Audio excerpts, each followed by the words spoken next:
Hello, welcome to the Roundhouse Rundown, a weekly glance at all things Shocker athletics. Each week we'll give you a rapid-fire listen on events coming up, promotions, ticket deals, a trivia question, and a bit of Shocker history. Our guest trivia question reader is Denning Gerig. Denning is Associate Director of Communications/Broadcasting. Denning, hit us with the trivia question. This week's trivia question. Which Wichita City League high school has produced the most all-conference men's basketball Shockers, including Missouri Valley Conference and American Athletic Conference? Is it A, South High, B, Heights High, or C, East High? As always, I'm going to make you stick around to the end of this thing for the answer. I'm really proud of this trivia question, so it will be worth the wait. Here we go with what's going on in Shocker Athletics. Men's basketball, the Shockers are on a 4-game win streak after Sunday's win over number 14 Memphis.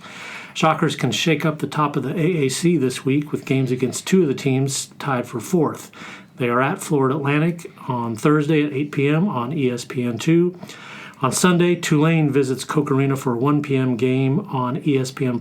Both those teams are 8-4 in the AAC, a game back of North Texas and UAB, and 2 behind Memphis. As always, those games are on 103.7 FM. Sunday against Tulane, it's Youth Sports Day. You can contact the Shocker ticket office for a group rate. The first 1,000 fans will receive a jersey koozie presented by the Shocker store. WSU women are coming off Saturday's win over Rice. They are on the road. They play at Temple on Wednesday and at Tulane on Saturday. They're back home March 1st against Charlotte. Weather is disrupting the Shocker softball schedule this week. Their tournament in Norman, Oklahoma is delayed. They are expected to play Saturday with the schedule to be determined. Shocker baseball heads to Hawaii, a throwback to an annual trip under Gene Stevenson. They play 4 against Hawaii starting Thursday and 1 against Chaminade. WSU opens its home schedule on February 28th versus Cal State Fullerton. Titans are back on the WSU schedule for the first time since 2016, and they make their first appearance in Wichita since 2014. WSU's women's tennis team is 4-4 in dual matches this spring, and they're on a streak of 3 straight wins after defeating Kansas State, Oral Roberts, and Kentucky. They're home this weekend. They play Memphis on Friday at 11 a.m., UT Arlington at 3 p.m. Saturday. Those are both at the Wichita Country Club. Shockers play Iowa at 11 a.m. Monday at Genesis Rock Road. Shocker women's bowling is coming off a tournament championship in Jonesboro, Arkansas last weekend. They defeated number 1 Nebraska, number 2 Vanderbilt, and number 3 Jacksonville State. They are at the Big Red Invite in Lincoln this weekend. Now here's Denning with the trivia answer. Your trivia answer is C, East High School, with 5 Shockers who earned all-conference honors. They are Cleo Littleton, Gary Thompson, Kelly Pete, Jamie Thompson, and Terry Benton. Heights has 3 on that list, Aubrey Sherrod, Antoine Carr, and Henry Carr. And who is the last City League athlete to earn all-conference honors? That would be North High's Connor Frankamp in 2017. So, Denning, you do baseball and bowling for Wichita State Athletics. Put that bowling tournament into context for those of us who are still learning about this sport.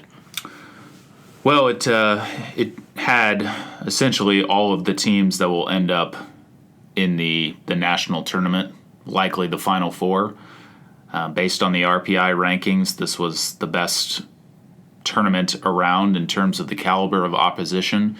And Wichita State, despite not performing well the first 2 days in terms of a win-loss record, had enough total pins to still be seeded in the top 4 heading into Sunday's bracket play, which gave them a chance at the championship. And then they beat the number 1, number 2, and number 3 ranked teams to win the title. The context I would say to that is that shows that Wichita State is absolutely capable of winning a national championship. To beat that caliber of teams in that order on the same day is what you would have to do to win a national title, and certainly shows that Wichita State is right there in that conversation. And Jacksonville State won the NCAA bowling last year, right? And then the Shockers defeated them in the other bowling tournament. The Intercollegiate Team Championship, that's right, yes.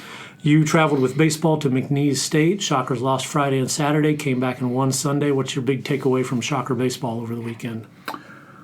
I would say for fans who didn't get a chance to see this team in any of the fall outside scrimmages or any kind of practices or anything like that, The thing that stood out to me was improved arm talent from a year ago, particularly as it pertains to the bullpen. I feel like Anthony Claggett and Brian Green will have a lot more options down in the bullpen late in games to be able to piece things together.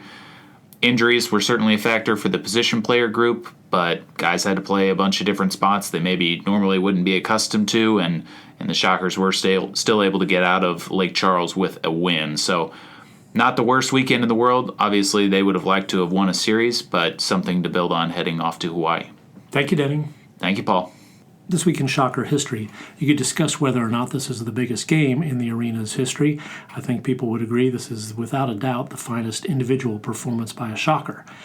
February 16th, 1963, ninth-ranked Shockers upset number 1 Cincinnati 65-64.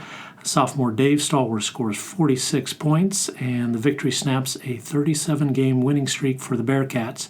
Cincinnati leads by 6 points with 3:10 to play before Stallworth scores all 7 points to put the home team in front.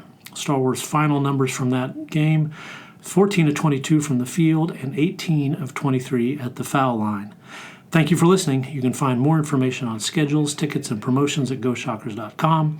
You can also find podcasts and stories at GoShockers.com as part of the Roundhouse's coverage of the Shockers. Recently, you can read about Wichita State's win over Memphis, the history of the 1965 Final Four team that was recognized during that game. A little baseball coverage. Why did teammates call pitcher Grant Adler the Professor? You can listen to podcasts with baseball player Caleb Duncan, and coming out later this week, we talk with Creative Service Managers Kat Ramirez. She discusses WSU's growing team of video, photo, and graphics people, how they are covering the Shockers through social media and other avenues.